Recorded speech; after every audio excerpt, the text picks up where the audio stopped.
Ačiū, kad žiūrite. Čia 5 žvaigždučių būstas ir jūsų pamėgta patarimų rubrika, kurioje naujųjų metų proga mes pakalbėsime apie 2024 metų statybų aktualijas. Alina, tai kokios tendencijos nusimato statybų rinkoje 2024 metais? Visi žinome, kad Lietuvos žmonės yra praktiški žmonės. Ir jeigu kalbėtume apie vienbučių, dvibučių gyvenamųjų namų rinką, tai kaip bebūtų gaila, bet vis dar nėra suvokimo, kad vienbutis namas tai ne vien tik dėžutė, kurioje reikia išgyventi. Tai yra architektūrinis kūrinys, kuris sukuria vertę, kuris gali sukelti emociją, ar ne? Ir kartais tikrai labai sunku įkalbėti vystytoją ar privatų užsakovą investuoti šiek tiek daugiau į fasadą.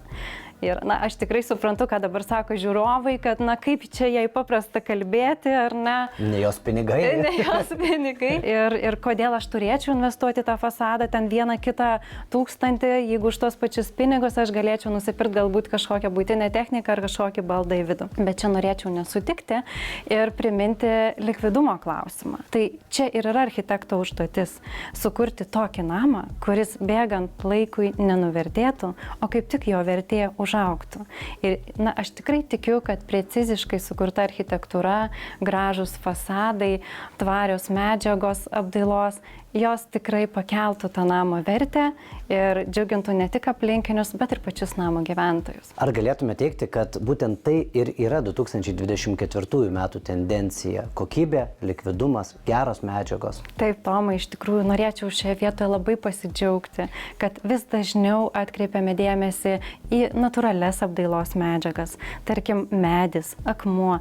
Ir šiai dienai tai yra ne vien tik interjero populiarios medžiagos, bet ir eksterjero. O kalbant apie pardavimo rinką, dėl infrastruktūros mokesčio pokyčių populiarėja vienbučiai namai, nes juos statyti žymiai pigiau nei dvibučius. O kalbant apie namų projektus dizaino prasme, kokios tendencijos egzistuoja, ką žmonės renkasi? Dabar populiariausia yra vieno aukšto, plokščiais arba dar kitaip vadinamais sutapdintais stogais namai. Džiaugiuosi, kad vis dažniau renkasi ir kombinuoto tipo stogą, tai kai dalis namų yra tarkim dvišlaičių stogų, dalis yra plokščiuoju stogu.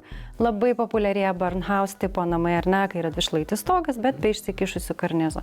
Tai irgi lietuviai vis dažniau renkasi tokį sprendimą, nepaisant to, kad tokiame name yra labai aukštos lubos. Kad ir kokios tendencijos vyrautų, vienas dalykas nesikeičia niekada. Visi nori sklandžių statybų. Bet kaip to pasiekti? Dažniausiai mūsų klientai susiduria su viena didelė bėda. Jiems yra sudėtinga pasirinkti statybinę medžiagą. Tai čia tiesiog galėčiau duoti 3 pagrindinius patarimus. Tai pirmiausia, turime suprasti, kad nėra vienos tobulos statybinės medžiagos.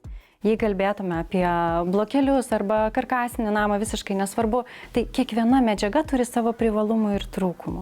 Jeigu viena yra šiltesnė, bet galbūt stipris, gniuždant yra mažesnis, kita galbūt yra tvirtesnė, tačiau jinai yra šaltesnė, jai reikia didesnio apšiltinimo sluoksnio. Tai antras, ką norėčiau užakcentuoti, reikėtų pagalvoti apie jūsų namo architektūrą, renkantis statybinę medžiagą, iš kurios jis bus pastatytas. Ir trečias, turbūt svarbiausias patarimas, jeigu savo aplinkoje turite patikimą rangovą, kuris kokybiškai N metų stato iš tam tikros medžiagos, neabejotinai rinkitės tą rangovą su būtent ta jos statybinė medžiaga.